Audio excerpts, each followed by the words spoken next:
By no means is Will Poulter a household name, but everyone recognizes his face. Due to how many high-profile films he has appeared in, it seems like he's been around a lot longer than he has.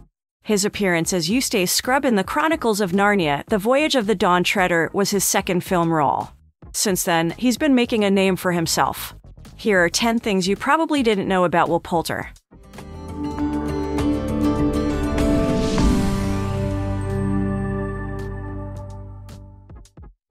He is British. Will Poulter rose to international fame when he appeared in the hilarious film We're the Millers, alongside the incomparable Jennifer Aniston, Jason Sudeikis, and Emma Roberts. His character, Kent Rossmore, certainly stole the show, however, it appears as if Poulter has been keeping a secret. The actor is British. He was born and raised in Hammersmith, London, which certainly took many fans by surprise. He may be known for his wit, funny jokes, and eyebrows, but now he is also known for his perfect American accent.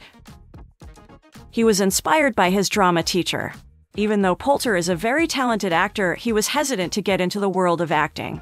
But thanks to the guidance of his drama teacher at the Herodian School, Laura Lawson, Poulter was auditioned and cast as Lee Carter in the film Son of Rambo.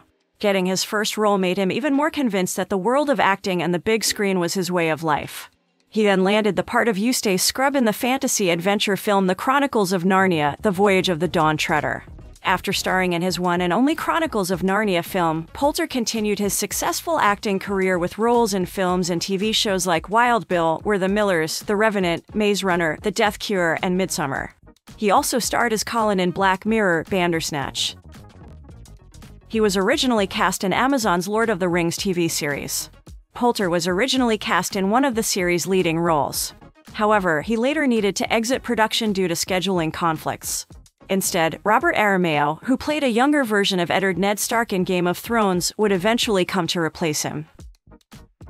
He beats Regé-Jean Page to play Adam Warlock. Can you believe that Bridget and star Regé-Jean Page almost made it to the Marvel Cinematic Universe? In March 2021, James Gunn denied that the studio behind MCU's Guardians of the Galaxy Vol. 3 was looking for a 30-year-old Caucasian man who was the superhero type and Zac Efron type to portray the character Adam Warlock in the movie. Months later, the news has been confirmed and Will Poulter has been cast in the role. The casting announcement revealed that Poulter wasn't the only actor being considered for the role. Bridget and breakout star Regé-Jean Page and 1917 actor George Mackay also made it to the shortlist. The shortlist for the role of Adam Warlock appears to have been incredibly competitive, and ultimately, Poulter was signed. He didn't know he was reading for Adam Warlock when he auditioned. As longtime fans would know, Marvel likes to keep projects under wraps for as long as needed. And even when it came to casting for Adam Warlock, it seems the studio decided not to discuss the character with actors they were considering, which included Poulter. He said, "I first auditioned in June of last year, and that was the first time I auditioned, and then I kind of got the role in September, I think. I didn't know what character, initially, I was auditioning for. I kind of knew sort of closer to the time who I was reading for." Once he signed on to play Adam Warlock, he focused on getting into shape for the role. And while some actors have been open about similar physical transformations, he was less so. Instead, he would rather let the fans see it for themselves when the movie comes out. He said, "I'm hesitant to talk about it because I don't know how it translated on screen. That was kind of part and parcel of the preparations, and I will say I couldn't have been better supported by Marvel and the team of people I work with. Like, it took a large number of people to help me get there. It's not something I did on my own. When the film comes out, I'm hoping to talk about it more candidly." He is also a writer and producer. Not just an actor, but Will Poulter has also been a producer and writer. He proved his screenwriting abilities by writing 5 episodes of the comedy television series School of Comedy, in which he also starred. He also produced the short film A Plea for Grimsby in 2015. He voiced a video game character. The contribution of Will Poulter is also quite a lot, starting from the world of acting and even being a dubber for one of the characters in a video game. He voiced a video game character named Andrew in the horror mystery video game, The Dark Pictures: Little Hope.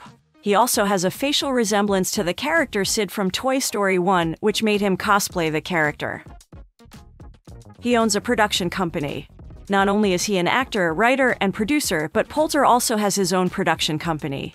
In 2013, he and fellow British actor, screenwriter, and producer Sebastian Deniz de Souza formed the production company called Gold Soil. He wants to make a sociopolitical impact through his acting. Poulter is a talented actor, but he told The Guardian that he is also hyper-aware of his privilege and how it has helped him with his career. He is hopeful that he will be able to use that privilege to create a more equitable society. He said, "I'm keen to develop as an activist and involve myself in charities and organizations. And with my acting, it's important that the projects I do have a socio-political impact. I try to be conscious about the message. As a white, straight, middle-class male, I'm aware of things I take for granted." More famous for the meme, "You guys are getting paid." Will Poulter's face is getting more and more famous with the meme, "You guys are getting paid," that is circulating in cyberspace. Besides being funny, these memes can also be a hilarious means of communication and are closely related to various events experienced by many people. The meme itself is based on the film We're the Millers, which follows a family of drug dealers from Mexico to America.